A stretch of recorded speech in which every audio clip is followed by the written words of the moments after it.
ಮಾತು ಕೊಟ್ಟುಬಿಟ್ಟು ಮರೆತು ಹೋದ್ರ ದರ್ಶನ್ ಅವರ ಪತ್ನಿ ವಿಜಯಲಕ್ಷ್ಮಿ ಸಾಧಾರಣವಾಗಿ ಹಾಗೆ ಮಾಡಲಿಲ್ಲ. ಅನೇಕ ದೇವಸ್ಥಾನಗಳಿಗೆ ಭೇಟಿ ಕೊಟ್ಟಿದ್ದಾರೆ.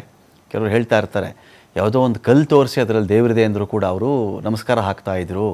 ಅಷ್ಟು ಶ್ರದ್ಧಾಭಕ್ತಿಗಳಿಂದ ತಮ್ಮ ಪತಿಯ ಸುರಕ್ಷಿತ ವಾಪಸಾತಿಗಾಗಿ ಅವರು ಕೇಳಿಕೊಳ್ತಾ ಇದ್ರು ಅಂತ. ಆದರೆ ಕನಕದುರ್ಗಮ್ಮನಿಗೆ ಮಾತು ಕೊಟ್ಟುಬಿಟ್ಟು ಏನಾದರೂ ಮರೆತಿದ್ದಾರಾ ವಿಜಯಲಕ್ಷ್ಮಿ ಅವರು ಗೊತ್ತಿಲ್ಲ. ದರ್ಶನ್ ಜೈಲಿಂದ ಬಿಡುಗಡೆಗಾಗಿ ಪೂಜೆ ಸಲ್ಲಿಸ್ತಾ ಇದ್ರು ವಿಜಯಲಕ್ಷ್ಮಿ ಅವರು. ಅದೇ ರೀತಿಯಲ್ಲಿ ಬೇಲ್ ಕೂಡ ಸಿಕ್ತು, ದರ್ಶನ್ ಆಚೆ ಬಂದಿದ್ದು ಹೌದು. ಆದರೆ ಬಳ್ಳಾರಿ ಕನಕದುರ್ಗಮ್ಮ ದೇವಾಲಯದಲ್ಲಿ ಇವರ ಹರಕೆ ಇತ್ತಂತಲ್ಲ, ಅದನ್ನು ಈಡೇರಿಸಿಲ್ಲ ಅಂತ 4 ಬಾರಿ ಕನಕದುರ್ಗಮ್ಮ ದೇವಸ್ಥಾನಕ್ಕೆ ಭೇಟಿ ಕೊಟ್ಟಿದ್ದರು ವಿಜಯಲಕ್ಷ್ಮಿ ಅವರು.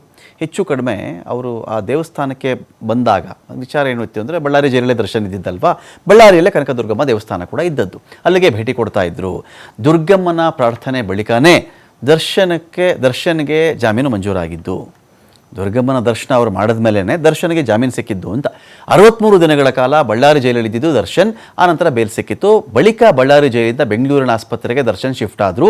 ದರ್ಶನ್ ಆಸ್ಪತ್ರೆಗೆ ಶಿಫ್ಟ್ ಆಗುವ ವೇಳೆಯೂ ದೇವಸ್ಥಾನಕ್ಕೆ ವಿಜಯಲಕ್ಷ್ಮಿ ಅವರು ಬಂದಿದ್ದರು. ಬಿಡುಗಡೆ ಆದಮೇಲೆ ದೇವಸ್ಥಾನಕ್ಕೆ ಬರೋದಾಗಿ ಅವರು ಹೇಳಿದ್ರು, ಆದರೆ ಅವರು ಬಂದಿಲ್ಲ, ಹರಕೆ ತೀರಿಸಿಲ್ಲ. ದುರ್ಗಮ್ಮ ದೇಗುಲದ ಅರ್ಚಕರಿಗೆ ವಿಷಯವನ್ನು ಹೇಳಿದ್ರಂತೆ, ಆದರೆ ದರ್ಶನ್ ಬಿಡುಗಡೆ ಬಳಿಕ ಬಳ್ಳಾರಿಗೆ ಬಂದಿರಲಿಲ್ವಂತೆ. ಇದೀಗ ಅದಕ್ಕೇನೆ ಸಂಕಷ್ಟ ಎದುರಾಯ್ತೇನೋ ಅನ್ನೋ ರೀತಿಯಲ್ಲಿ ಮಾತುಗಳು ಕೇಳಿ ಬರ್ತಾ ಇದೆ. ದರ್ಶನ್ ಅವರ ಪತ್ನಿ ವಿಜಯಲಕ್ಷ್ಮಿ ಅವರು ಕಳೆದ ಇಲ್ಲಿ ನಮ್ಮ ಬಳ್ಳಾರಿ ಕಾರಾಗೃಹದಲ್ಲಿದ್ದಾಗ 2 ಸಾರಿ ಬಂದಿದ್ದರು.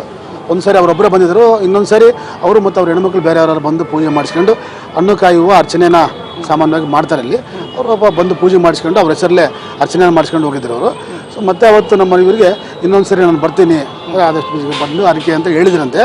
ಬಟ್ ಅರಿಕೆ ಅವ್ರ ಮನೋಭಾವ ಅಂದರೆ ಅರಿಕೆ ಏನು, ಇಲ್ಲಿ ನಮ್ಮಲ್ಲಿ ಸಾಮಾನ್ಯ ಭಕ್ತಾದಿಗಳು ಎಲೆ ಪೂಜೆ, ಅಭಿಷೇಕ, ಭಂಡಾರ ಪೂಜೆ, ಕುಂಕುಮಾರ್ಚನೆ, ಆಮೇಲೆ ಮಹಿಳೆಯರಲ್ಲಿ ಸಾಮಾನ್ಯವಾಗಿ ಉಡಿಯೋಕ್ಕೆ ಸಾಮಾನು ಕೊಡೋದು ಜಾಸ್ತಿ. ಅಂದರೆ ಗ್ರಾಮ ದೇವತೆ ಆಗಿರೋದ್ರಿಂದ ಉಡಿಯೋಕ್ಕೆ ಕೊಟ್ಟು ಅವರ ಬೇಡಿಕೆಗಳನ್ನು ಅವ್ರು ಇದು ಮಾಡ್ತಾರೆ. ಹಂಗಾಗಿ ಅವ್ರು ಏನು ಬೇಡ್ಕೊಂಡಿದ್ರು ಅನ್ನೋದು ಅವ್ರ ಅರಿಕೆ ಏನು ಗೊತ್ತಿರೋದು ಅವ್ರಿಗೆ ಗೊತ್ತಿರ್ತದೆ. ಬರೋ